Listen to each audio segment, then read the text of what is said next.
24 AM. ¿Cómo están ustedes? Muy bienvenidos a las noticias tempranito, este día viernes ya, que ha llegado rápido después de este interferiado que tuvimos por Año Nuevo. Vamos de inmediato a revisar información que está marcando la agenda y vamos a partir aquí en nuestro país. Dirigentes de la Asamblea Coordinadora de Estudiantes Secundarios de la ACES insistieron en que van a realizar movilizaciones para evitar que se realice la PSU. El movimiento estudiantil anunció que el lunes 6 y el martes 7 de enero saldrán a distintas sedes donde se desarrolle la prueba de selección universitaria y van a protestar en los establecimientos ya que consideran que no se han dado las condiciones necesarias para realizar este proceso. Debido al aumento del uso de bicicletas y otros vehículos no motorizados, el Ministerio de Transportes y Telecomunicaciones presentó la Guía de Composición y Diseño Operacional de Ciclopistas, una herramienta que va a ayudar a los municipios y a los gobiernos regionales a gestionar vías de manera más expedita a favor de la seguridad de los usuarios de este tipo de transporte. Y lo decíamos ya, en materia internacional hay máxima tensión entre Estados Unidos e Irán, esto luego del bombardeo norteamericano al aeropuerto de Bagdad, en Irak, que causó la muerte de un general iraní, uno de los más altos dentro de la cúpula. El Pentágono confirmó el ataque con misiles este viernes a la terminal aérea de la capital iraquí, en el que murió el poderoso general Qasem Soleimani, comandante de la fuerza de élite de la Guardia Revolucionaria de Irán. Este hecho ha disparado la tensión en Oriente Medio y el régimen iraní ha prometido venganza por la muerte de uno de los hombres más cercanos al ayatollah Ali Khamenei. Y Estados Unidos, en tanto, ha ordenado a sus ciudadanos en Irak que salgan inmediatamente del país y que no se acerquen a la embajada que ha sido asediada por manifestantes desde el pasado martes. Es una situación internacional sumamente tensa que podría ir en escalada. Todos los medios internacionales lo monitorean a esta hora y nosotros también, así que vamos a estar en un ratito con nuestros compañeros del área internacional también profundizando en esto y las posibles consecuencias que puede tener para el mundo toda esta tensión en Medio Oriente. Son las 6 de la mañana con 32 minutos, así están las calles a esta hora, esperamos 30 grados, similar al día de ayer, tenemos a esta hora 12.2. Nos vamos a la pausa y volvemos de inmediato con muchas más noticias.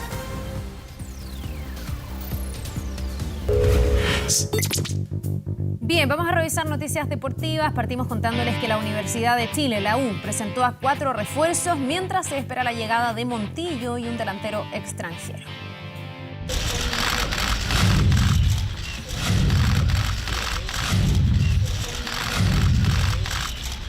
Cuatro caras nuevas en el CDA, 4 nuevas alternativas para Caputo, 4 nuevas esperanzas para el hincha. La U presentó hoy a sus nuevas incorporaciones.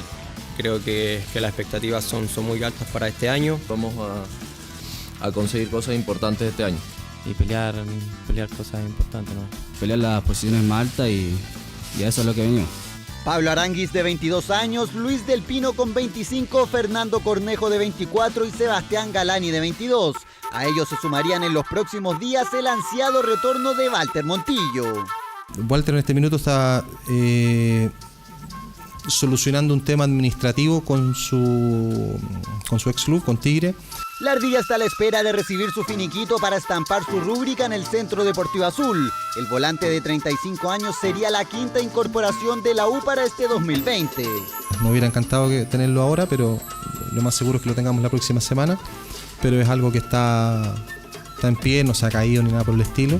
Pero el mercado de los laicos no se terminaría con el arribo de Montillo.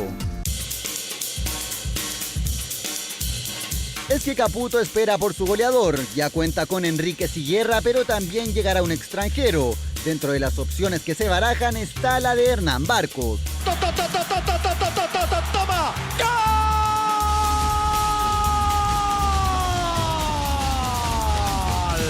El goleador histórico de la Copa Sudamericana a sus 35 años ya fue contactado por Azul Azul. Viene de terminar contrato con Atlético Medellín, donde anotó 11 goles en 2019. Datos que el polaco Goldberg tiene en consideración. De Barcos, que siendo un tipo muy alto, técnicamente es impecable, te devuelve todas las pelotas redondas, no te tira siempre con una segunda intención de seguir buscando el ataque. Otro goleador que gusta es Joaquín Larribey. El Bati, como le apodan, viene de convertir 12 tantos con Cerro Porteño, su actual club y con el que tiene vínculo por un año más. Experiencia en Europa que los dirigentes valorizan. Por ejemplo, te puedo decir, de la Ribey me encanta la movilidad que tiene. De momento aún se sigue negociando. Lo cierto es que con la llegada del ansiado delantero, la U cerrará el mercado de pases para este año. Estamos tranquilos y nuestro objetivo sigue siendo armar un equipo competitivo y un equipo que pueda pelear arriba. 4 incorporaciones para Caputo mientras se espera por Montillo y el 9. Nombres que ahora deberán mostrar en cancha estar a la altura del nuevo desafío. Bien, nos vamos al exterior, pero para hablar de un chileno, porque en Barcelona aseguran que Arturo Vidal tiene los días contados en Cataluña. En tanto, en Italia recibe elogios y lo esperan para la segunda semana de enero. ¿Qué tan cierto será esto? Vamos a ver. Sí, claro, si falta ese dinero, claro que me parece injusto. Demandas portadas que lo dan fuera del Barcelona y rumores que lo instalan en el Inter sembraban la incertidumbre en el regreso de Arturo Vidal al Barcelona. Sin embargo, el Rey volvió sonriente a los entrenamientos y habla del Barcelona como su casa para el 2020, pero en Italia afirman otra cosa. Vidal inmediatamente, Eriksen en junio. El King se volvió a tomar la portada de uno de los medios deportivos italianos más importantes. Gazzetta dello Sport asegura que el volante chileno será el gran golpe de este mercado en el Inter y que llegará a conquistar el anhelado Scudetto. Porque en Italia también te quieren. No, eso se lo dejo a otra persona, yo no me preocupo de eso.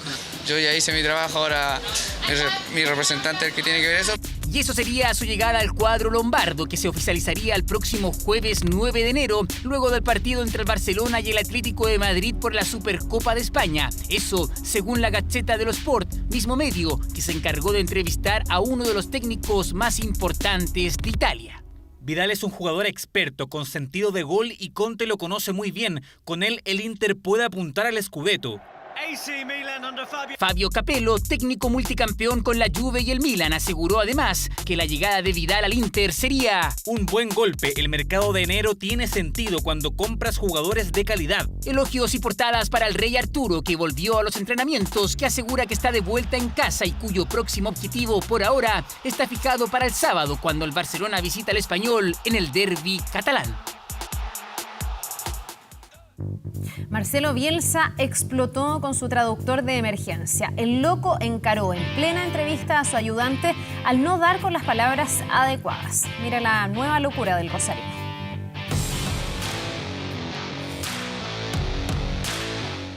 Entre las profesiones más peligrosas del mundo están los limpiadores de vidrio en altura, conductor en la sierra peruana, bomberos paracaidistas, montañistas, electricista de alta tensión y ahora se agregó una más que puede resultar letal si no se mantiene la distancia. Traductor de Marcelo Bielsa. Aprovechó el desgaste que habían sufrido el central derecho y el central izquierdo. Bamford took advantage of the fatigue of both central back. No, desgasta. Resulta peligroso no dar con la palabra justa cuando estás al lado del loco, y si las miradas matan, el nuevo traductor del rosarino estaría en la morgue. Sí, estaban desgastados, cansados. No, cansado no, desgastado. That they were tired. No tired, I said la fricción, la lucha, la disputa. He fought a lot with them.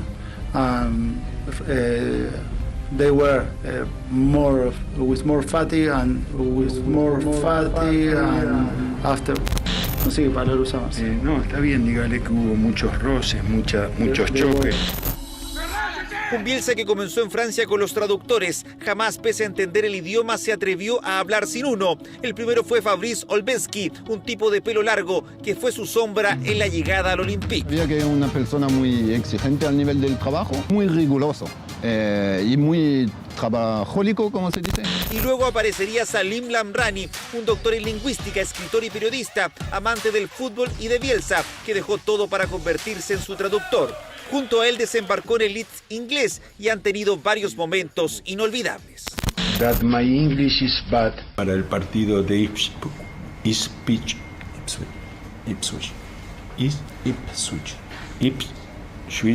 Bueno, me doy por derrotado. Okay, I give up. We will let him take all the time he needs To recover. Ahora sí. Usted me está haciendo cuidar como un mercenario. Sí. Sin más y tal vez por vacaciones, Salim dejó su puesto a un español que ayudó un par de semanas hasta que apareció Diego Flores junto a él, su segundo asistente de campo, que debe preguntarse por estos días en qué minuto aceptó el trabajo. No, cansado no, desgastado. That they were tired. No tired. I said la fricción. Una profesión que pasó a ser de las más peligrosas del mundo gracias a la locura de Marcelo Bielsa. I only happy at the end. Rudo trabajar con Marcelo Bielsa, que nos hacía reír mientras veíamos esa nota, pero está difícil para ese traductor. 6 de la mañana con 44 minutos, así están las calles a esta hora. Se ven más vacías de lo habitual. Muchos todavía siguen disfrutando de estos días que se han tomado libres y otros ya de vacaciones. Nos ven desde algún punto distinto de nuestro país. Nos vamos a la pausa. Estamos de regreso de inmediato con más noticias.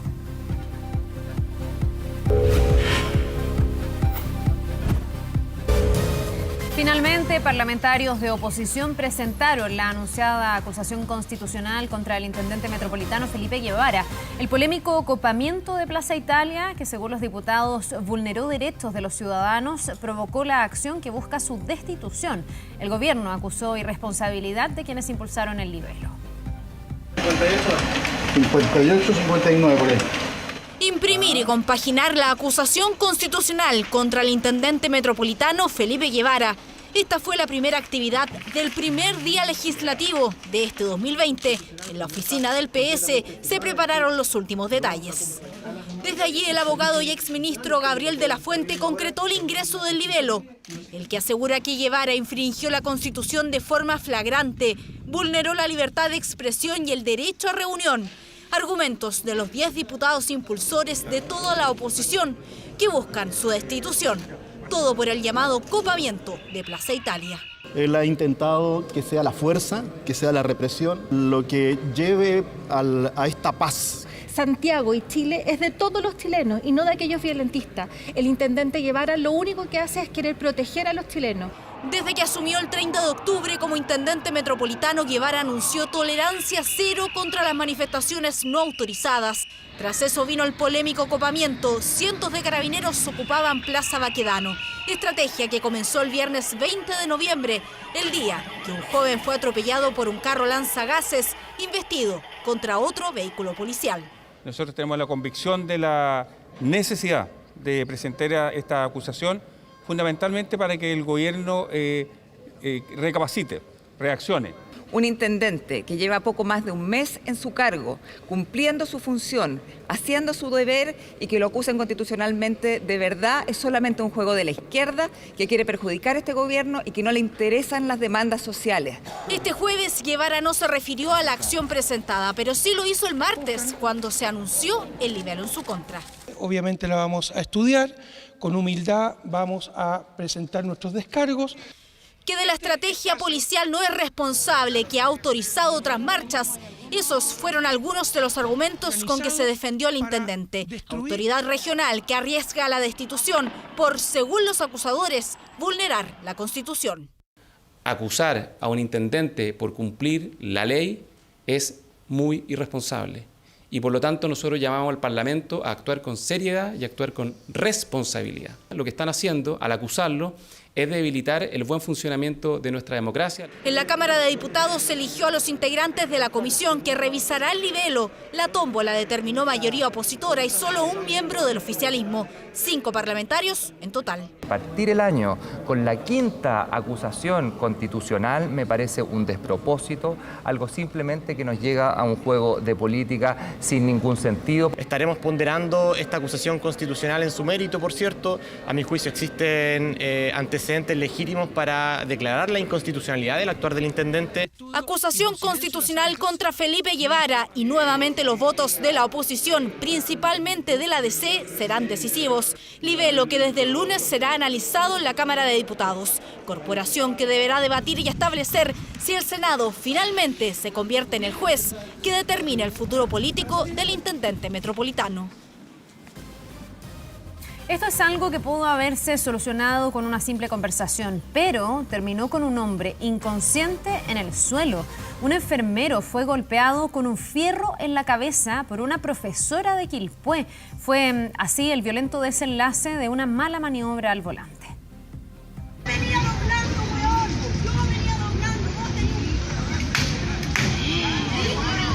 Son pasadas las 1:30 de la tarde, días previos a Año Nuevo, cuando un hombre y una mujer parecen discutir acaloradamente en plena calle.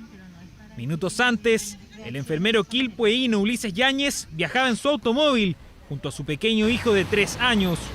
Transitaba por calle Andrés Bello cuando una inesperada maniobra de una conductora lo hizo reaccionar abruptamente. Se trata de una profesora de la misma zona, quien habría virado sin anunciar su cambio de carril. Segundos después, vino una inesperada reacción que impactó a conductores y transeúntes.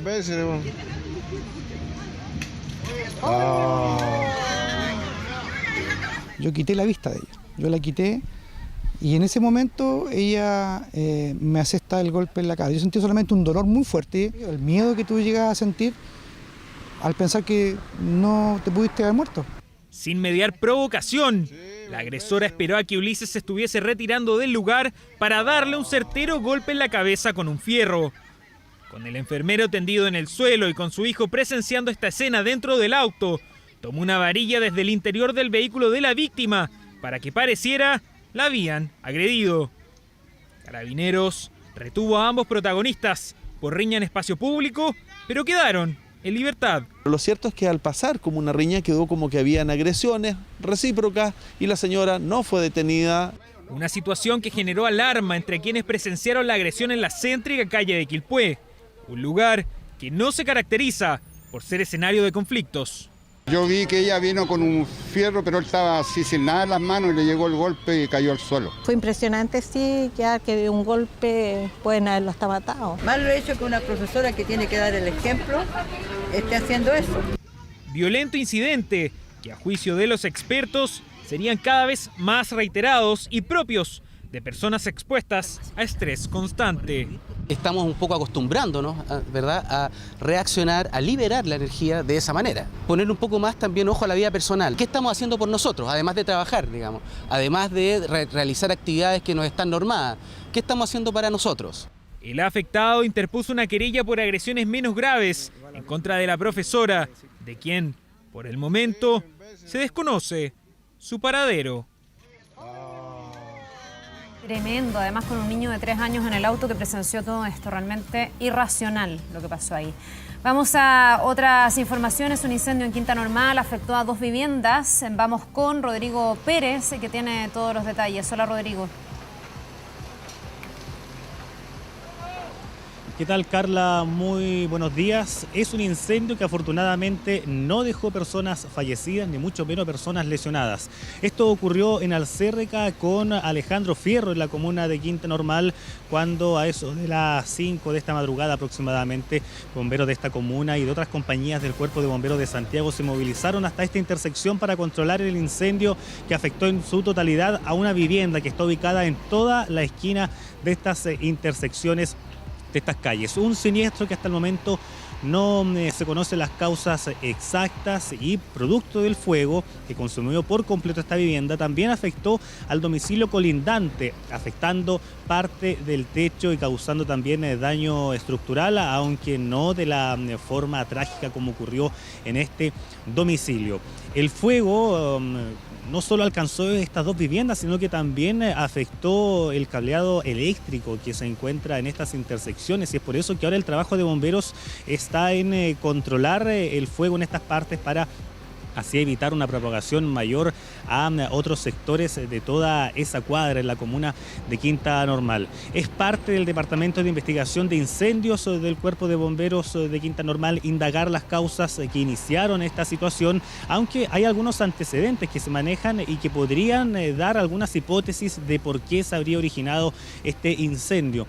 Resulta que entre el 30 y el 31 de diciembre del año pasado pasó un camión por una de estas calles y pasó a a rozar parte del cableado eléctrico que se encuentra en ese lugar, lo que es parte entonces de las hipótesis que mantiene Bomberos y como antecedente que podría haber gatillado entonces este incendio que en el interior de esta vivienda, que resultó con daños totales, no estaban los habitantes porque estaban en el sur del país. De hecho, cuando llegaron también a realizar el catastro en ese lugar para conocer la cantidad de personas afectadas, habían 2 personas que no estaban, pero eran justamente estas 2 personas que se encontraban fuera de Santiago. Un incendio que afortunadamente no dejó a personas lesionadas, tampoco menos personas fallecidas. Eso sí, la preocupación de los vecinos, quienes tuvieron que salir en horas de la madrugada para ver qué estaba pasando en su vecindario, en su barrio. Se estaba quemando esta casa que quedó con daños totales, la segunda casa colindante que quedó con algunos daños parciales en el techo, pero que no dejó entonces vidas o algo trágico que lamentar. Sobre este procedimiento conversó Bomberos, así que revisemos esas declaraciones. La verdad es que sin descartar absolutamente nada hasta el minuto, el Departamento de Investigación está terminando su trabajo. No se descarta que haya sido un accidente eléctrico, ya que las personas que se encontraban supuestamente al interior se encuentran de vacaciones. Y un vecino venía todos los días, desde el día 30 aproximadamente, a dar la energía a modo de seguridad. Hay que hacer presente que este incendio ya está controlado y equipos, también cuadrillas de Enel, llegaron para así ver la situación del cableado eléctrico que también estaba siendo parte afectado por el fuego ahí en la comuna de Quinta Normal. Vamos a seguir revisando más informaciones. Ahora nos trasladamos hasta la comuna de Puente Alto, donde en horas de la noche de ayer, a eso de las 9:50, llegaron hasta el peaje de acceso sur en la entrada de Domingo Tocornal un grupo de 4 personas quienes estaban movilizadas en un automóvil Kia rojo. Estos individuos llegaron hasta las casetas de peaje que están instaladas, estas 3 casetas de peaje, con la finalidad de provocar daños, incendiarlas concretamente, y es por eso que una vez que se bajaron de esos automóviles, inmediatamente se fueron hacia estas casetas, rociaron líquido acelerante y con ello entonces prendieron fuego. Afortunadamente, las personas que estaban dentro de estas casetas y que estaban realizando su trabajo de servicio no resultaron con lesiones e incluso lograron escapar de ese lugar. Y esto porque también el líquido acelerante no ingresó en su totalidad al interior de estas casetas, por lo que tampoco el fuego afectó dentro o parte de la estructura por el interior de estas casetas de peaje. De hecho, el daño estructural, según la propia versión de Carabineros, fue más que todo en pintura, en parte del exterior de estas casetas, no generando entonces un daño mayor en este lugar. Carabineros estuvo ya realizando la búsqueda de estas personas y de hecho, una vez que estos individuos realizaron este acto, escaparon por la autopista, pero fueron las cámaras de televigilancia de la autopista las que lograron dar con la ubicación de estos individuos. Se logró entonces detener a estas 4 personas, estos presuntos involucrados en este intento de ataque de las casetas en la comuna de Puente Alto, donde se detuvieron a 4 de ellos, las 4 personas que estaban en el automóvil, uno de ellos con antecedentes policiales por robo con intimidación, y dentro del automóvil se encontraron miguelitos, también algunas bolsas negras que utilizaban para que las patentes del automóvil no puedan ser visibles. Incluso también algunas latas de cerveza fue lo que se pudo encontrar en este automóvil, que no mantiene encargo por robo, pero que sí pertenece a una de las personas que estaba dentro de este grupo que generó estos daños en las casetas de peajes ahí en el acceso sur, en la entrada de Domingo Tocornal en la comuna de Puente Alto, y que movilizó entonces a Carabineros para detener a estas personas presuntamente involucradas entonces tras estos actos ocurridos durante la noche de ayer. Tenemos algunas declaraciones, las revisamos a continuación. Que no hay una interacción directa con las personas que trabajaban en el lugar, sino que los sujetos se limitaron a arrojar el líquido, prenderlo y huir del lugar. No hubo un intento de robo ni nada por el estilo. Al momento no hemos encontrado ningún documento que identifique alguna causa. No obstante, se está trabajando con personal de OS9 y la OCAR.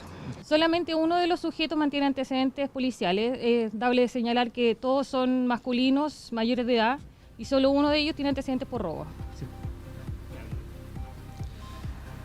En este caso no hubo un incendio mayor que haya generado daños mayores o estructurales en estas casetas, pero hubo una situación con casi 10 a 15 minutos de diferencia, pero no en Santiago, sino que en Quilpué, en la región de Valparaíso. Y esto porque también llegaron hasta el peaje del Troncal Sur, hasta ese lugar al menos 4 personas, todos encapuchados, para también realizar lo mismo, intentar quemar estas casetas, aunque en esta vez sí lo lograron. Estos individuos quemaron 2 casetas de ambas direcciones del peaje del Troncal Sur en el sector de acceso a la Villa Olímpica, estos 2 pórticos, uno en cada sentido, que conecta la comuna de Quilpué con Villa Alemana y también con Viña del Mar, por 4 personas quienes llegaron entonces hasta este sector. Parte incluso de los antecedentes que se manejan es que estos individuos solicitaron a las personas que estaban trabajando dentro de estas casetas de peaje hacer abandono del lugar para que así tampoco puedan ser afectados por los daños que más tarde iban a cometer. ¿Cuáles fueron estos daños? Rociaron también líquido acelerante, prendieron fuego a estas casetas de peaje y se quemaron con gran cantidad de daños. Incluso tuvo que llegar bomberos de la comuna para así controlar esta situación. También bomberos, también carabineros llegó para realizar algunos peritajes, aunque hasta el momento no hay personas detenidas por este hecho. Eso sí, es muy importante, tanto lo que ocurrió en Puente Alto como también en Quilpué, no hay causas que hasta el momento hayan sido vinculantes, aunque la policía también maneja un antecedente que ante el alza del peaje que comenzó el 1 de enero, esta habría sido entonces una reacción en forma de descontento y también de protesta que se habría realizado. De todas maneras es un antecedente que tiene que ser investigado y que también es parte entonces de las diligencias que se tendrán que realizar para así esclarecer este ataque puntual de la comuna de Quilpué, que sí generó incendio, pero que afortunadamente no dejó a personas lesionadas, ni mucho menos a los propios trabajadores que estaban a esa hora prestando servicios, a eso de la 21:30, cuando estaba en plena operaciones este peaje del Troncal Sur ahí en la comuna de Quilpué, y que entonces hasta el momento no ha dejado a personas detenidas. Son 4 personas las presuntamente responsables que estarían involucradas entonces, y se trabaja para encontrar a estos personas responsables de haber cometido este delito. Vamos a seguir revisando más informaciones y se lo contábamos incluso del 1 de enero. Tras las celebraciones de Año Nuevo no se registró un caso de bala loca, sino que hasta la jornada de ayer se han registrado 4 casos de balas locas que han afectado a niños, en su mayoría de la comuna de La Granja, San Ramón. Incluso en las últimas horas se sumó un caso de Pedro Aguirre Cerda. Esto habría ocurrido también, o más bien ocurrió durante la noche, en medio del contexto de las celebraciones del 1 de enero, cuando esta persona, estamos hablando de un niño de solamente 12 años, que se tiene hospitalizado, pero fuera de riesgo vital en el hospital Exequiel González Cortés. Es un antecedente que está manejando la Fiscalía y que también se están realizando todas las diligencias para así esclarecer, llegar con los responsables sobre este caso bastante preocupante, no solo para los vecinos, sino que también para las propias familias, y de la manera en que se generaron estas distintas celebraciones de Año Nuevo. Un caso que se suma a los otros 3 casos ya conocidos. ¿Cuáles son estas situaciones? Uno donde había un niño de 8 años quien estaba jugando cerca de una plaza de su domicilio en la comuna de La Granja, y que manifestó que se sentía mal.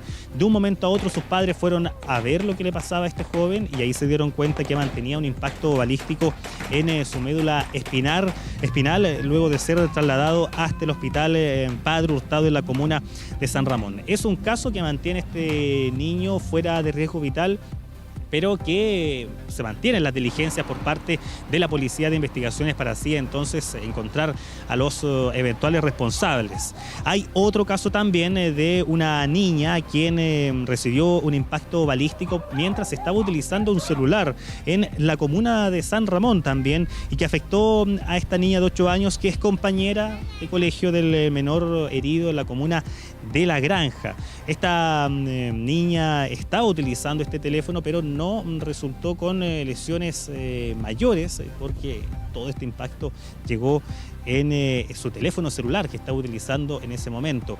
Y el otro caso que también está siendo investigado por parte de la justicia y también en la propia policía de investigaciones es un caso de una niña herida en San Ramón, que ocurrió a eso de la 1:30 de la mañana del 1 de enero, a una niña de 6 años, y que al momento en que ella se fue a acostar, la familia escuchó un fuerte grito que provenía de su habitación. Allí se dieron cuenta entonces que la niña tenía una especie de quemadura, y esto habría sido causado por el roce de una bala que cayó desde el techo y que impactó a su cuerpo. Son distintos casos que han generado preocupación, que han ido desde la familia, también los vecinos, incluso las autoridades se han referido a este caso. Y un dato no menor, en cuanto a todas las investigaciones que se realizaron desde el año, solamente el año 2019, en referente a las balas locas, la propia justicia y la propia fiscalía aseguraba que no se han encontrado responsables por estos casos. Nosotros conversamos con familiares de los niños afectados, así que revisemos esas declaraciones. Corrimos con mi compadre, lo tomamos y el niño estaba vuelto loco con dolores, gritaba que no se quería morir. Estamos, ¿cierto?, en la otra parte del segundo piso, sentimos un grito que decía, me quema, mamá.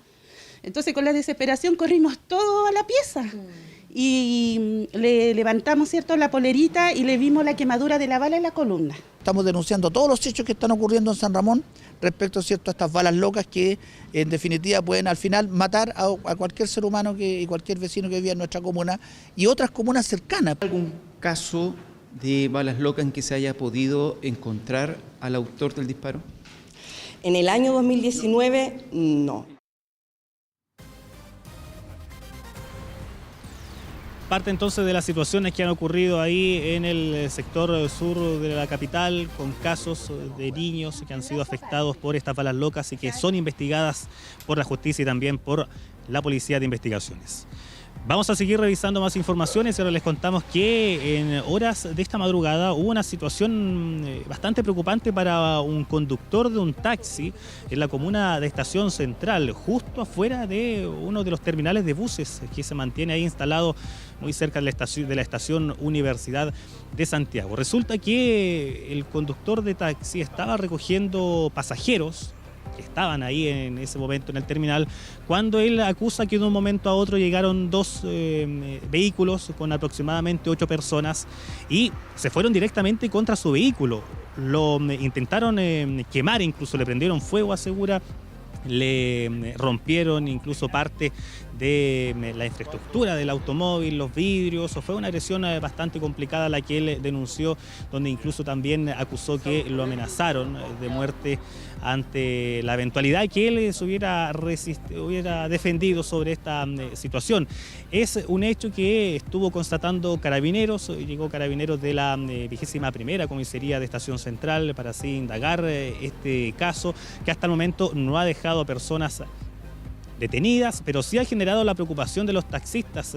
Aquí el conductor hace una responsabilidad a las personas que utilizan los sistemas de aplicación de transporte, aunque de todas maneras tendrá que ser entonces parte de la indagatoria y eso será muy importante a través de las cámaras de seguridad que están instaladas en ese sector para así esclarecer las razones. No se descarta tal vez alguna venganza, qué es lo que habría motivado esta situación que generó serios daños en su vehículo, en su taxi ahí en la comuna de Estación Central. Revisemos algunas declaraciones. Los golpes. Y salí corriendo y habían 2 autos estacionados delante del auto mío, uno blanco y uno gris oscuro, que descendieron como 7 personas, todos extranjeros, y empezaron a romperme el auto. Y luego de eso, lo rociaron con benzina, con acelerante y le prendieron fuego. Pienso yo que por las aplicaciones, es todo por las aplicaciones, porque hace como 3-4 días atentaron igual aquí y rompieron varios autos, techo amarillo. Según lo que señala el mismo taxista, habría visto a una persona que portaba un armamento, no sabemos, al parecer de fuego. No obstante ello, el resto de los sujetos que lanzaron los objetos contundentes, claro, portaban algún tipo de fierro o similar. Todos antecedentes que serán muy importantes para esclarecer esta situación que dejó a este taxi y a este conductor sin su vehículo ahí en la comuna de Estación Central. Bien, muchas gracias Rodrigo por este informe muy completo, con muchas noticias policiales que han marcado las últimas horas. Nos vemos, un buen día. 7 de la mañana con 11 minutos, vamos a la pausa. Hay 12.6 grados a esta hora y vamos a tener 31 según el pronóstico. Ya vamos a estar hablando de eso y más aquí en 24 AM.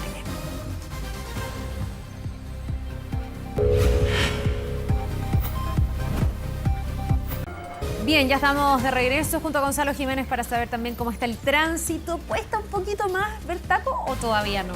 Todavía cuesta está un poco más, pero porque hay vehículos que están detenidos. Por ejemplo, el sector de Vespucio Norte Express, cerca de la comuna de Pudahuel, ahí pasamos a revisar. Hay un vehículo detenido justo en el nudo, donde está la ruta 68 con Américo Vespucio, y ahí se ve harto taco. Ustedes pueden apreciar el tiempo de desplazamiento es de 17 kilómetros por hora en algunos sectores, en otros se eleva a 23, pero esto ha ido generando mucha congestión desde el sector sur hacia el norte por autopista Vespucio Norte Express. Eso en la comuna de Santiago, el límite con la comuna de Pudahuel. Lo decíamos por un vehículo que se encuentra detenido por aparentemente fallas mecánicas y que está justamente detenido en esa intersección, y que hemos visto que a medida que transcurren los minutos el taco ha ido aumentando de manera considerable. Es un punto, es un lugar donde transitan muchos camiones, también hartos vehículos particulares que van a trabajar a ese sector, y eso ha ido generando también más atochamiento cuando ya son las 7 de la mañana con 15 minutos. Vamos a cambiar y nos vamos a ir a la autopista del Sol, donde también ya se ve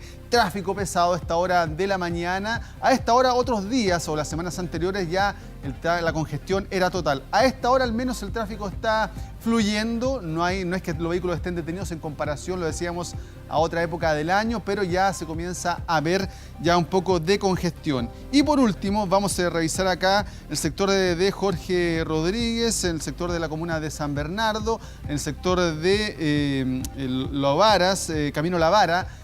Ya también se puede apreciar algo de congestión, recién estaba un poquito más extenso, ha ido disminuyendo a medida que transcurren los minutos, pero ya también se ve en ese punto de la comuna de San Bernardo algo de taco. Sí, tengo la impresión de que eso cambia. Hay tacos, pero como circunstanciales, y después pasan. Sí, entonces hay que estar muy atentos. atentos. El año más habitual son tacos que pueden durar 2 horas, toda la hora pic, digamos. Me hace rabiar el Waze. No, Oliver. Qué alegría igual poder contar que no hay tacos. Oliver me decía en dirección, pero tienes que estar atento que no cambie el taco, que se mantenga o que si no lo sacamos nomás. Pero bueno, es parte de la contingencia, es parte de la contingencia. Sí. Y si no hay taco, también es una buena noticia.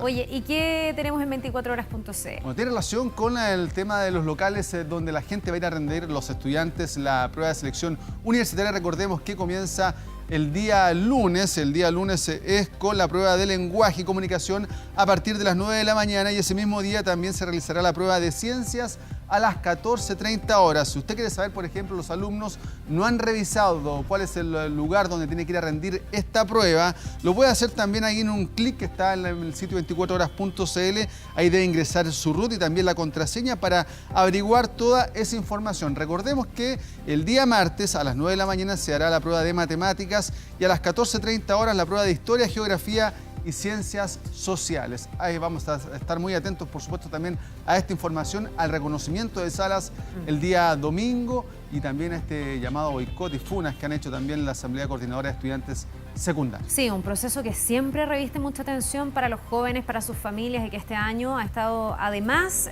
tensionado de forma adicional por este ultimátum que han dado desde la ACES, esta coordinadora de estudiantes secundarios, al DEMRE, para que aplace nuevamente la prueba. Eso no va a pasar, ya lo han dicho las autoridades, y la PSU se va a rendir sí o sí la próxima semana. Ojalá que se haga en plena tranquilidad, porque aquí también es el derecho de los que quieren estudiar y quieren dar la prueba, ojalá de la forma más tranquila posible. Así que lo vamos a estar monitoreando y vamos a conversar de eso en un ratito más también aquí. Y el nerviosismo a medida que transcurren las semanas va aumentando. Ya recordemos que se ha postergado durante ya 2 ocasiones, así que ojalá que ahora se lleve a cabo de manera normal, sin problema para todos los estudiantes que van a rendir esta importante prueba. Se puedan ir tranquilos de vacaciones, todos esos jóvenes que ya quieran terminar, me imagino yo, con este trámite que es muy importante en la vida. Gracias, Gonzalo. Ya, pues, que esté muy bien. Que te vaya bien. Ya. Buen día. Don Iván Torres, bienvenido. ¿Qué tal? ¿Cómo estás? Buen día. Sí, bien. Me asusta, mira, veo el Windy detrás tuyo, absolutamente rojo, y me asusta, además porque acabo de ver en la prensa que efectivamente hemos completado la década más seca y menos lluviosa y más calurosa de toda la historia, en el fondo. Así es, a medida que pasan los años, a medida que pasan los meses, cada vez es peor. Siempre estamos hablando de un nuevo récord. Ojalá que este año sea diferente, pero tampoco hay mucho auspicio en ese aspecto. ¿Imposible saberlo todavía? Imposible, pero la verdad que la proyección con un año neutro que está en este instante indicaría que las precipitaciones por el momento no van a ser tan abundantes. Ahora, se ve muy, muy rojo, pero hemos tenido una baja de temperaturas, baja entre comillas, pero si uno lo compara con los 34, 35 y hasta 37 grados que tuvimos la semana pasada. Lo que pasa es que el rojo obviamente indica temperatura. Hay una regla abajo, una regleta que uno puede ir viendo los rangos, pero lo más importante acá el día de hoy, destacamos esta área que corresponde a la región del Maule, la región de Ñuble, especialmente donde hoy, por ejemplo, esperamos 34 grados en Chillán. Es ahí donde se concentra el calor más intenso de la zona central. Si ustedes se fijan, los colores son más débiles en La Serena. En Santiago también esperamos 31 grados, pero acá en esta área son temperaturas muy altas para la época y para el sector. Estamos hablando sobre los 32 grados en general en la región del Maule, O'Higgins y también, por supuesto, al interior de la región de Ñuble. Ayer la máxima en Valdivia estuvo cerca de los 30 grados. Nosotros habíamos dejado 29, anduvo muy cercano. Ha estado sostenidamente con altas temperaturas. Exactamente, también al interior de la región de la Araucanía, en Temuco, también la máxima fue 29 grados. Vale decir, esta área ahora tiene menos temperatura por la proximidad a un sistema frontal que cambia la masa de aire y obviamente permite entonces que las temperaturas máximas bajen. Hoy entonces el calor se concentra en esta área y que corresponde a la zona central de nuestro país. Por otra parte, se registraron algunas lloviznas durante la madrugada en la región de Arica Parinacota, en el borde costero. En Arica misma, algunas lloviznas, algunas décimas de milímetros nada más que eso, que hoy esperamos que esto ya prácticamente acabó. Veamos detalles del pronóstico de inmediato para este día viernes, primer viernes de este año. 31 grados en Santiago, ayer fue 30.7. Esperamos una situación muy similar, con 31 grados en la capital, al norte, 32 grados, por ejemplo, en Colina, en Tiltil. Detalle del pronóstico para todo el país. Arica está nublado, sin embargo, va a quedar con cielo parcial. La máxima se estima en 26 grados, insisto, ya no se esperan lloviznas. Sí hay tormenta eléctrica en el interior. En Putre, por ejemplo, se esperan tormenta eléctrica en la tarde. En Iquique, 27 grados, parcial, también en Antofagasta con 22 grados.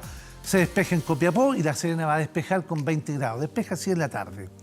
La región de Valparaíso, muy nuboso, recién en la tarde algunos quiebres ocasionales, hacia fines del día recién queda parcial. Rancagua 31, 32 en Talca, 34 en Chillán, 23 en Concepción con cielo claro. La región de la Araucanía con una máxima de 26 grados y también despeja. En Valdivia 25, baja respecto a ayer, parcial en Osorno con algunos chubascos ocasionales en la tarde.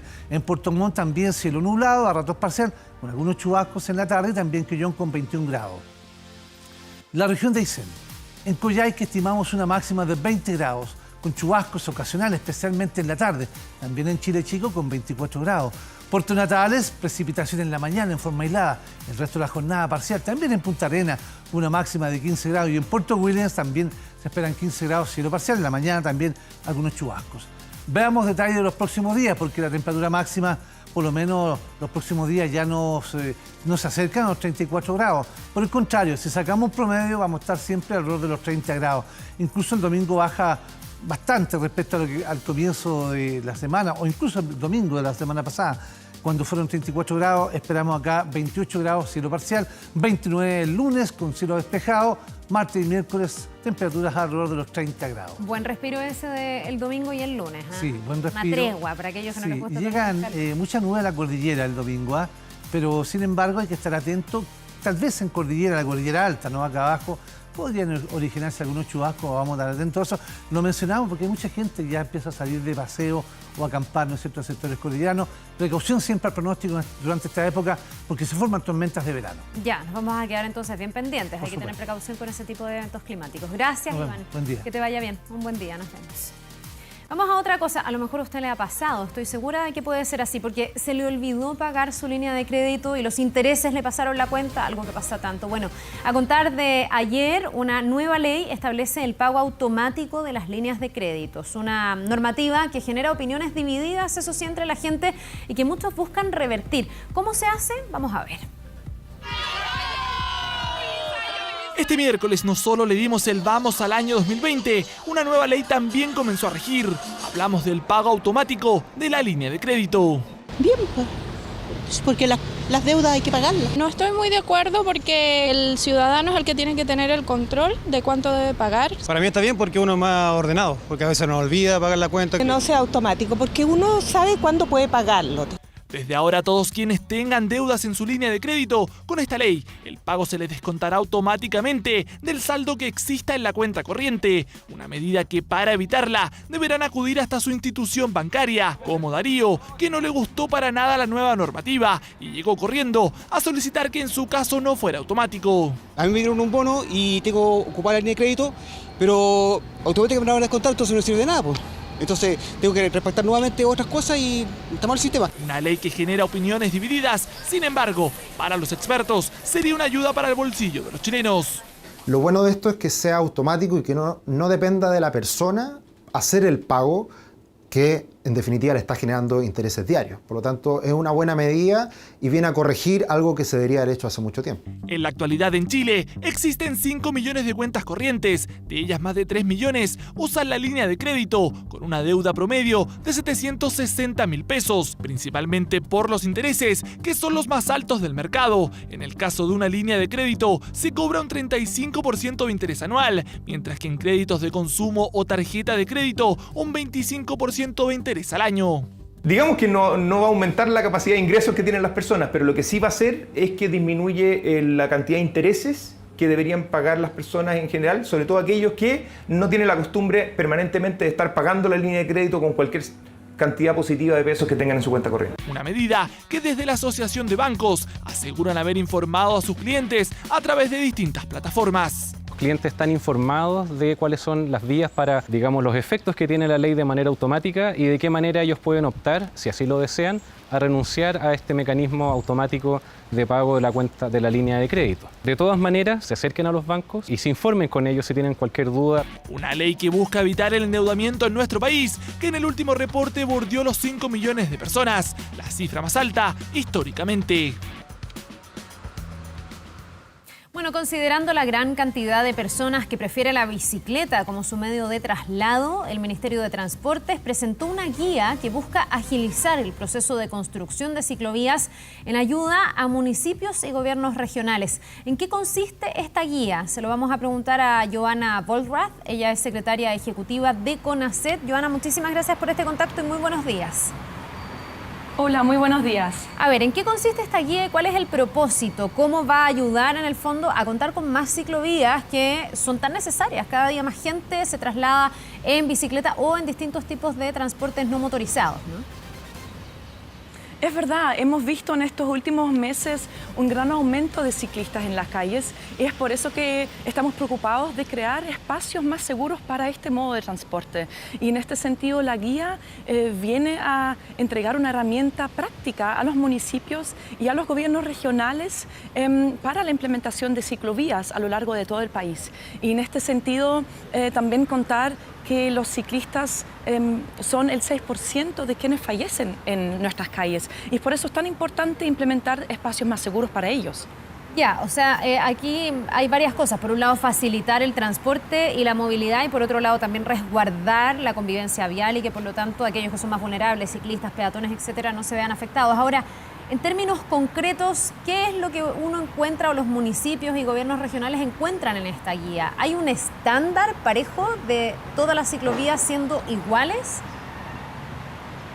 El alto estándar ya existe y está establecido, pero esta guía complementa esa guía de alto estándar con herramientas prácticas, es decir, por ejemplo, existen en la guía algunas especificaciones técnicas que debe considerar el municipio a la hora de implementar una ciclovía, como por ejemplo, identificar si en la vía existe transporte público, si en la calle existen muchos árboles, todos estos elementos se deben considerar a la hora de planificar una ciclovía. Así también se propone en la guía un esquema de evaluación de riesgos o de conflictos Eso es muy importante evaluar a la hora de planificar una ciclovía, porque, por ejemplo, si existe una ciclovía, importante considerar si hay virajes de automóviles en este mismo lugar, y de esa forma se puede también prevenir accidentes a través de una buena planificación de ciclovías, y eso es lo que establece la guía. Tips prácticos como prácticamente un recetario para implementar por parte de los municipios o gobiernos regionales a la hora de presentar un proyecto de ciclovía. ¿Esto debería significar entonces que sea más ágil el proceso para poder ir aumentando una red de ciclovías que, si bien ha ido creciendo en el último tiempo, todavía se hace escasa o poco para la cantidad de gente que están andando en bicicleta? Efectivamente, este apoyo busca agilizar el proceso de implementación, y así está creado. Como recién dije, es una especie de recetario, y de esa forma se va a poder ingresar un proyecto de forma más expedita, y va a ser tratado también de forma más expedita por nuestro ministerio, es decir, por la Seremi de Transportes, que evalúa los proyectos de ciclovía. Y en este sentido nos ayuda a todos, que finalmente estamos buscando más espacios seguros para movernos en bicicleta, y la guía justamente ayuda a eso. Joana, ¿y ustedes proponen lugares donde sería mejor que se hagan esas ciclovías? Porque yo me imagino que también el aspecto local es súper relevante a la hora de definir si es que en una calle puede o no insertarse una ciclovía, si queda espacio suficiente, cómo conversa con, no sé, el resto de las calles, lo hemos visto. Y muchas veces tenemos, no sé, zonas en el sector oriente donde se ha ido poniendo cierto estándar de ciclovía, pero en otros sectores hay otro estándar, hay ciclovías que tienen entre medio postes, árboles, y no se cumple necesariamente con todos los fines que debiese tener la ciclovía. Mira, primero que todo quiero mencionar que esta guía también propone que todas las calles son potenciales lugares para implementar una ciclovía. Eso es importante mencionar, porque aquí hay necesidad en muchos lugares, no solamente en algunas comunas o en otras. Y en este sentido ya estamos trabajando fuertemente como Ministerio de Transportes y CONACET con varios municipios a lo largo del país para la implementación de estas ciclovías o ciclopistas, que las llamamos ahora. Y en este sentido también es importante mencionar que el alto estándar o el mismo estándar para todos es muy importante, y por eso como Ministerio de Transportes estamos llamados a acreditar las ciclovías, y eso lo dicta la Ley de Convivencia de Modos para poder...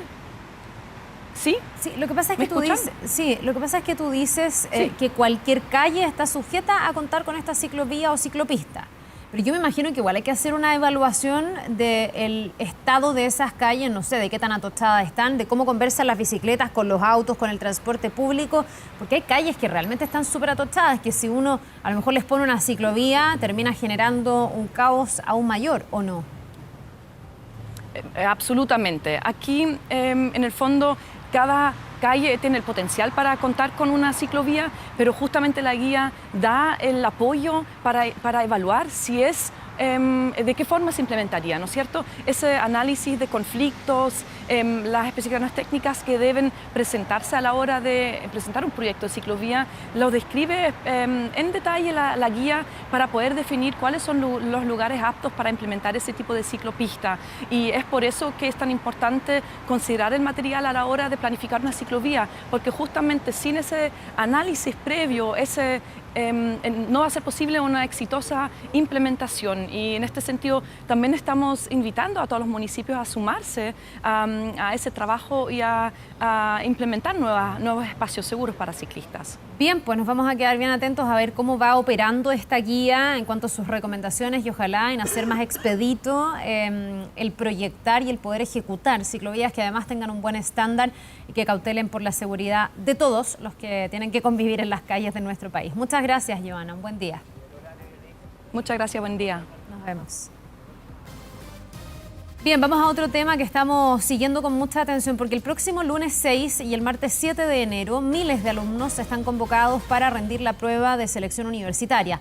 El DEMRE ya publicó la información de los locales de rendición. Sin embargo, dirigentes de la Asamblea Coordinadora de Estudiantes Secundarios de la ACES han insistido que van a realizar movilizaciones para evitar que la PSU se rinda. Vamos con Andrea Pino, que nos va a contar todos los detalles. Andrea, uno se pone en los zapatos de estos jóvenes, de estas familias, y realmente el nivel de tensión es alto siempre, pero ahora más con estas advertencias. ¿Cómo estás? Buen día. Así es. Carla, ¿cómo estás? Muy buenos días. Hay preocupación por lo que va a suceder este lunes y este martes. De todas maneras, las autoridades, los rectores, el CRUT hacen un llamado a la calma. Dicen que se han tomado las medidas, que existen las condiciones para rendir esta PSU, que además es la más masiva. 297.000 personas están inscritas para rendir la prueba este año. Y anoche lanzaron una advertencia desde la Asamblea Coordinadora de Estudiantes Secundarios. Dicen que van a funar en buen chileno la rendición de esta prueba. Dicen ellos que llaman a una movilización nacional, que ahí los estudiantes secundarios tendrán que coordinarse para impedir la realización de la prueba de selección universitaria. De todas maneras, insisten las autoridades en hacer un llamado a la calma. Vamos a revisar en primer lugar las declaraciones de la Asamblea, de los voceros de la Asamblea Coordinadora de Estudiantes Secundarios, para ver cómo viene este lunes y martes, al menos de acuerdo a esta advertencia que hacen desde la ACES. Realmente no podemos rendir la PSU así, y que se está llamando este llamado a funar la PSU, que no solo somos nosotros, que hay otras organizaciones también, otros estudiantes autoconvocados de sus territorios que también ahora están pensando, pero todos con el mismo fin, de que esta prueba este año no se puede rendir. Nos vamos a estar manifestando de diversas maneras, no descartamos cualquier tipo de movilización. Ahí van a ser los estudiantes secundarios en su conjunto quienes van a estar movilizados. Entonces eso, no descartamos ningún tipo de movilización que se pueda hacer en la sede donde se da la PSU. Bien, para abordar este tema estamos junto a una entrevistada, junto a Loreto Jara. Ella es coordinadora de Política Educativa de Educación 2020 y le vamos a preguntar si existían las condiciones o no, como dicen los estudiantes de la Asamblea. Loreto, muy buenos días. ¿Cómo estás? Buenos días. Loreto, ¿existían las condiciones? ¿Se podría haber hecho algún cambio? Porque lo que decían, o lo que dicen más bien los estudiantes secundarios que están llamando a movilizarse, es que no están las condiciones y que podría haberse probado un sistema de admisión diferente tomando en cuenta el contexto. ¿Se podría haber hecho algo así tomando en cuenta que también se aplazó la prueba ya 2 veces?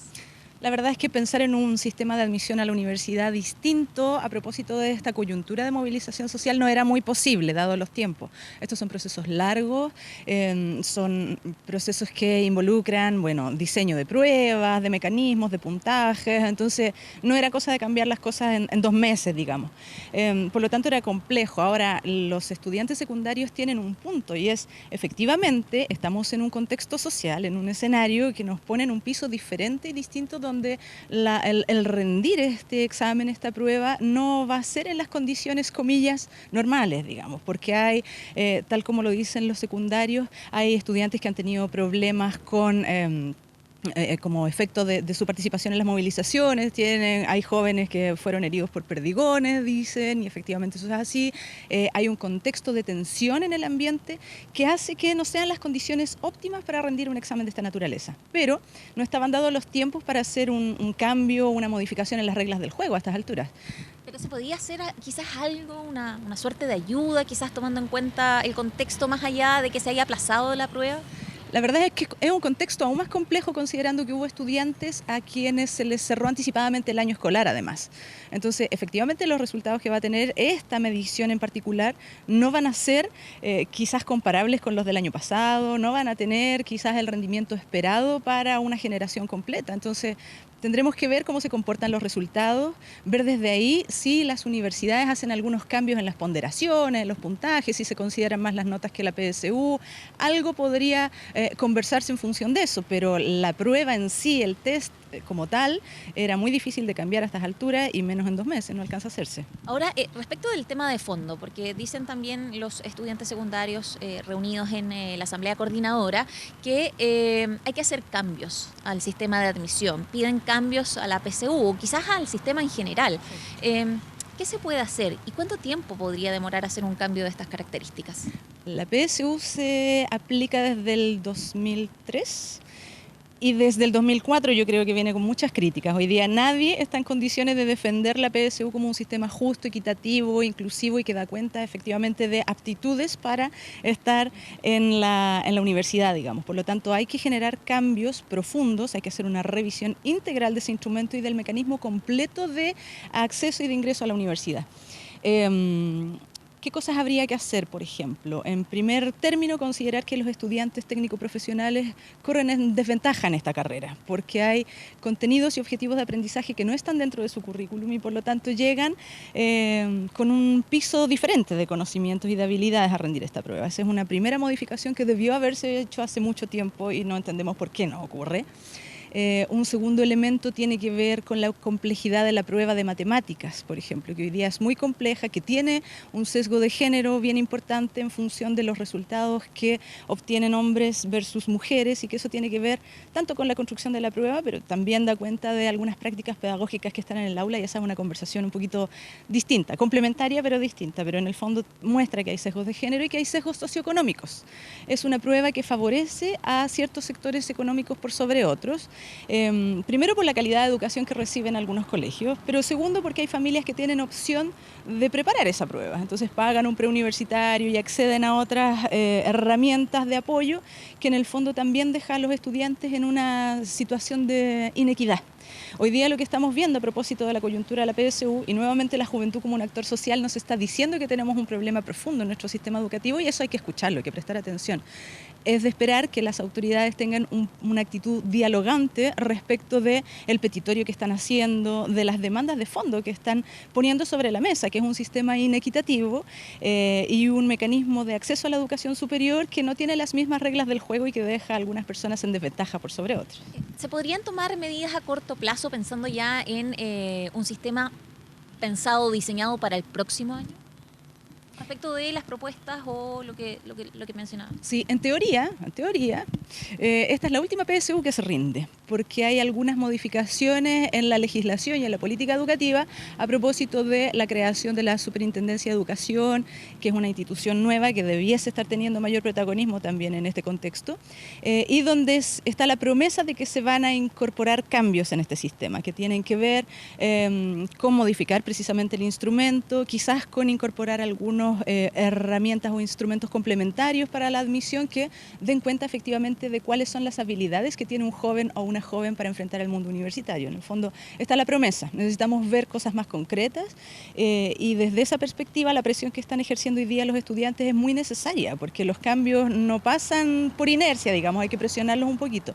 Es lamentable que hoy día estos 300.000 jóvenes que están a punto de hacer un paso fundamental en su vida escolar y en su trayectoria académica estén sintiendo una tensión adicional a la que ya es natural de un proceso como este, que en el fondo tiene la presión, algunos dicen que se juega en el futuro en esto, no es tan así, no se están jugando el futuro a lo más es un año, tienen que ver distintas opciones de educación superior, en fin, estudiar bien como el mercado universitario que es bien complejo y de distinta calidad, pero en el fondo lo que estamos viendo es un punto de inflexión, digamos, respecto de cómo ponemos mayores niveles de equidad en un proceso de acceso a la educación superior y cómo incorporamos también nuevas herramientas para hacer de esto un proceso más innovador, que ponga al centro otros aprendizajes también, no solo los típicos, los académicos de lenguaje y matemática. Estamos en una conversación pedagógica muy interesante y que ojalá que se resuelva de la mejor manera posible. Bien, Loreto Jara, coordinadora de Política Educativa de Educación 2020, muchísimas gracias por la entrevista. Vamos a ver qué sucede este lunes y martes a propósito de esta advertencia que lanzan desde la ACES. El domingo hay reconocimiento de sala. Información útil, por supuesto, para las 297.000 personas, la mayoría jóvenes que van a rendir la PSU este año, Carla. Bien, nos vamos a quedar bien atentos a todo lo que pase con estos jóvenes que obviamente están muy expectantes con la PSU. Nos vemos, un buen día para ambas. Nos vemos. Internacional. Bien, vamos a revisar la agenda internacional con los ojos puestos en Oriente Medio. Obviamente ha escalado la tensión y estamos con Andrea Aguilar para que nos explique lo que ha pasado en las últimas horas. ¿Cómo estás, Andrea? ¿Cómo estás, Bienvenida. Carla? Muy buenos días. Se trata de una tensión máxima entre Estados Unidos e Irán. Es equivalente el asesinato de este jefe militar de Irán, así se matara al jefe del Pentágono en Estados Unidos. Es prácticamente una declaración de guerra. Recordemos que esto sucede a la salida del aeropuerto de Bagdad, la muerte de este general iraní. El Pentágono confirma al ataque que viene con misiles y que es ordenado directamente por el presidente Donald Trump, quien después del ataque pone una bandera de Estados Unidos en su cuenta de Twitter en un gesto también de provocación. Sin ningún texto. Sin ningún tipo de texto, que ha alimentado, por supuesto, las tensiones. Hay que decir que la figura de Soleimani era fundamental en todo el tema de Oriente Medio, en la estabilidad de Oriente Medio. Él era un hombre que había forjado toda su carrera durante la guerra de Irak e Irán en los 80. Luego de eso se vuelve un tipo clave en el tema del combate al Estado Islámico y era tanto un aliado como un adversario para muchos países de Oriente Medio y también para países europeos, para los aliados. Incluso Francia ha dicho que el mundo es un lugar mucho más peligroso después del asesinato de Soleimán, que es muy importante también decir que era una figura clave durante el combate al Estado Islámico.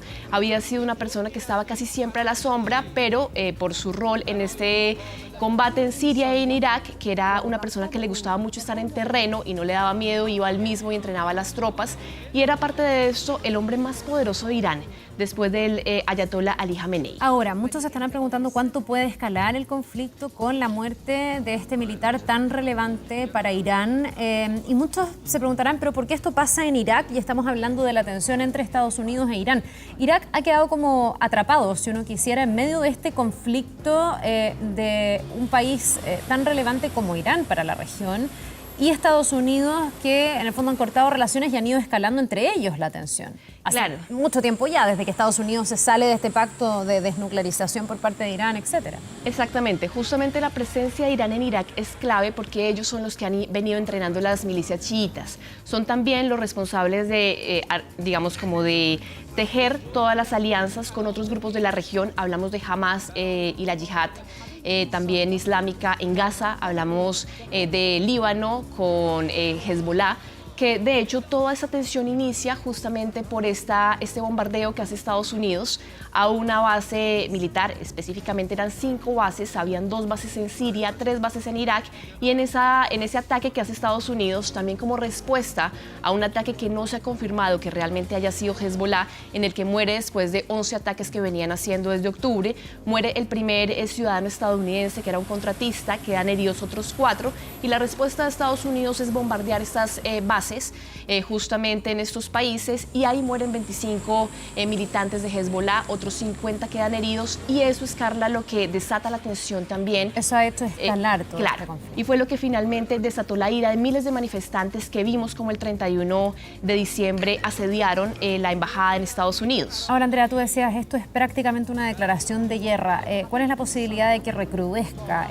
Uno también se alarma porque Estados Unidos ha llamado a sus ciudadanos a evacuar Irak. O sea, da la sensación de que realmente podría venir una respuesta por parte de Irán y Estados Unidos lo sabe, y entiendo que autoridades iraníes lo han dicho explícitamente, que van a cobrar venganza. Claro, ha sido la primera declaración que ha dicho Ali Khamenei, que es el líder, el ayatolá máximo, y él era uno de los hombres más cercanos. Le reportaba a él directamente desde hace 20 años y tenía una relación muy cercana.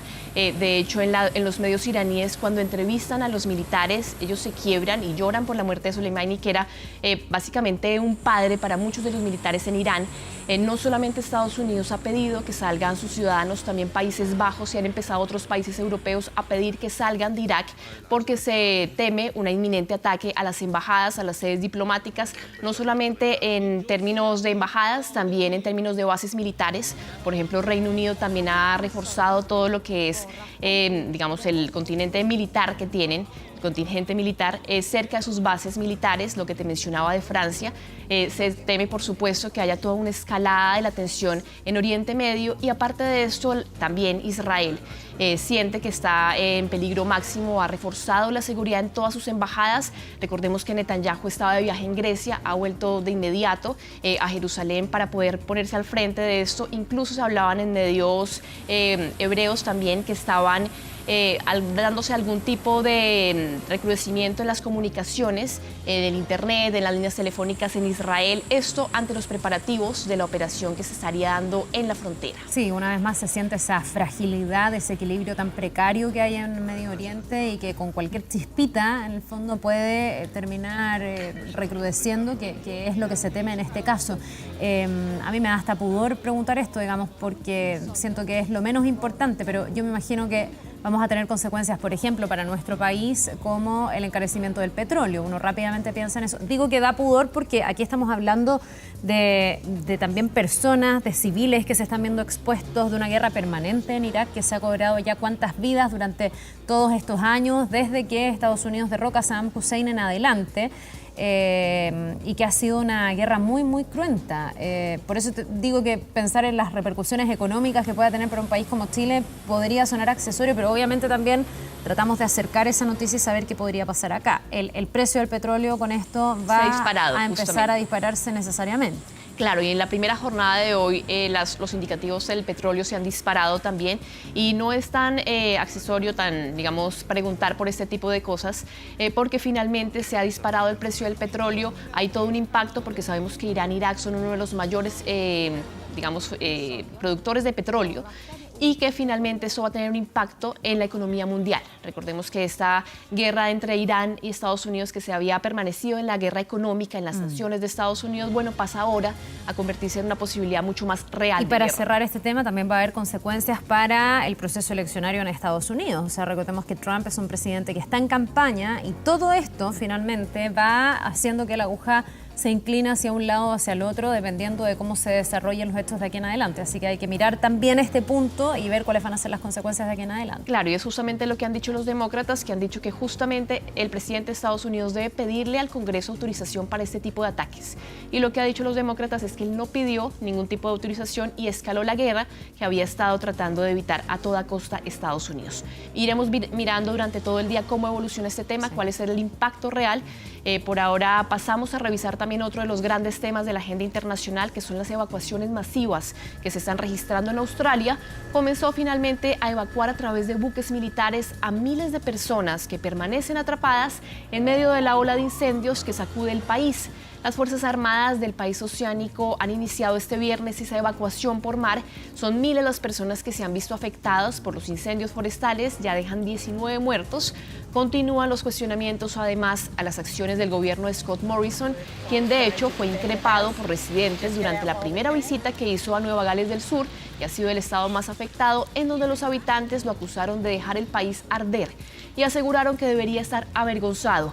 Como vemos en estas imágenes, hay 480 millones de animales que han sido víctimas de los incendios en Australia y han muerto calcinados por las llamas o por la falta de alimento y refugio. Esta cifra se refiere solamente a especies de mamíferos, aves y reptiles que habitan en Nueva Gales del Sur, que es el estado más afectado por las llamas, que han arrasado ya más de 5 millones de hectáreas. Volvemos a temas de la región y hablamos ahora del expresidente boliviano Evo Morales, porque presentó el equipo jurídico que lo va a defender de todos los procesos judiciales en su contra que fueron iniciados, recordemos, por el gobierno interino de Yanine Áñez.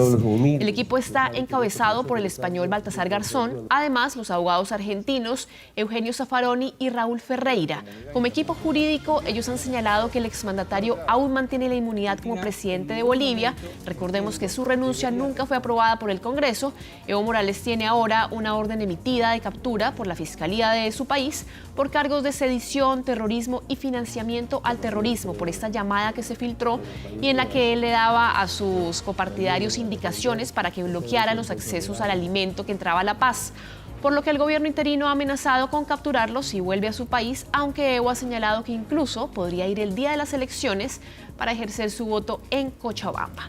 Vamos ahora a noticias de Europa, pasamos a Francia, porque la huelga de los transportes en este país contra la reforma del sistema de pensiones, pues entró este viernes en su jornada número 30. Es un récord histórico. Unos 200 manifestantes, entre ellos trabajadores de trenes, se han concentrado en una refinería en la ciudad de Donge, al oeste de Francia, donde bloquearon las salidas. La situación en la capital, en París, mejoró en comparación a los días anteriores, con solo una llenada del metro totalmente cerrada.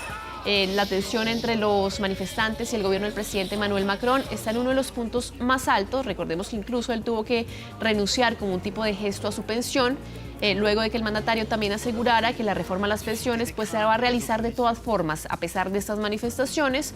Por eso está convocada una nueva huelga para el próximo jueves, en la que los manifestantes le exigen ser escuchados justamente por el gobierno de Emmanuel Macron. Y terminamos en Asia con las imágenes devastadoras de las inundaciones que están sacudiendo a Indonesia. Ya son al menos 43 personas muertas. Las lluvias torrenciales que cayeron durante la noche de Navidad han causado deslizamientos de tierra, inundaron varias regiones del país, siendo una de las más afectadas Yakarta, que es la capital. Decenas de miles de personas fueron evacuadas a refugios temporales después de que varias viviendas, como vemos en las imágenes, sufrieran fuertes daños y en algunas zonas de la capital la electricidad dejara de funcionar. Incluso varias vías están cortadas, a pesar de que normalmente este país está acostumbrado a recibir fuertes lluvias durante la fecha.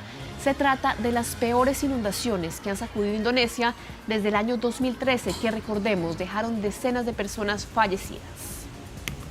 Bien, pues muchísimas gracias, Andrea, por todo este informe internacional. Muy pendientes a lo que siga pasando en Oriente Medio, así que cualquier cosa estamos de regreso. Claro que sí, muy buenos días. Que te vaya bien. Gracias.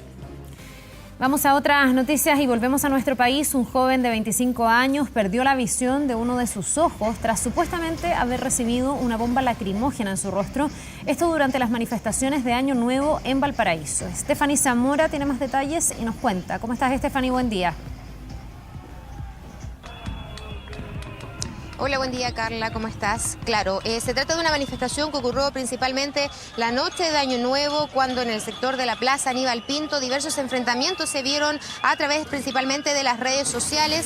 Carabineros con encapuchados que realizaban en ese momento barricadas incendiarias en ese sector. Fue bajo ese contexto que este joven de 25 años habría sido agredido por parte de Carabineros con una bomba lacrimógena que habría llegado principalmente al sector de su ojo, teniendo que ser trasladado de inmediato a un centro asistencial. Fue allí entonces que la mamá comenzó una especie de cadena a través de redes sociales para juntar videos donde se pudiese ver principalmente esta agresión. El joven debió ser operado de urgencia por la situación e incluso perdió el globo ocular, perdió su ojo y por supuesto la vista también de este ojo principalmente. Una situación que también se vivió durante la jornada de ayer, ya que sus principales amigos llegaron hasta el sector de la Intendencia Regional, donde lanzaron piedras al edificio, principalmente rompiendo la entrada principal de este, que solamente son puertas de vidrio, en señal de manifestación en contra de lo que habría sucedido con su amigo la noche de Año Nuevo. Una situación que se mantuvo durante varios minutos, enfrentamientos por parte de Carabineros también, que tuvo que llegar a repeler la situación para dispersar a estos manifestantes y que no siguiesen finalmente agrediendo el edificio de la Intendencia Regional. Asimismo, pasados estos minutos, se realizó otra protesta por parte, según ellos, de familiares y amigos de este joven en el hospital Carlos Van Buren, donde él fue intervenido quirúrgicamente para finalmente extirparle este ojo. Una manifestación que también se llevó a cabo durante varios minutos, principalmente en las afueras del recinto hospitalario de Valparaíso, donde también llegaron parte de los familiares también para dar cuenta de esta situación y por supuesto contar la situación que estaba viviendo su hijo, un hecho al cual también se pronunciaron las autoridades regionales. Escuchemos las declaraciones. Y mi sobrino, que ya él está consciente, nos relató que él, no estando en las manifestaciones, y eso quiero ser bien categórica, estaba conversando con un par de amigos cuando en un 2x3 sintió una luz excesiva en su rostro, se tendió a tapar y el sangramiento fue de manera brutal. Gracias a Dios recibió asistencia de un paramédico que estaba ahí. El Mati es profesor, el Mati malabarista, artista, es joven. Y hoy día ha perdido una parte importantísima de su cuerpo por la irresponsabilidad de las autoridades. Él sufrió un estallido ocular, eso implica necesariamente la pérdida de la función visual. Nosotros tenemos testigos que hemos podido ubicar durante el día entre ayer y el día de hoy y que nos señalan que sería un impacto de bomba lacrimógena. También conversamos con la persona afectada y también nos señala que el mismo antecedente. Realizar una investigación interna para determinar alguna responsabilidad o algún protocolo no cumplido por parte de Carabineros, como lo hemos hecho en todos los casos.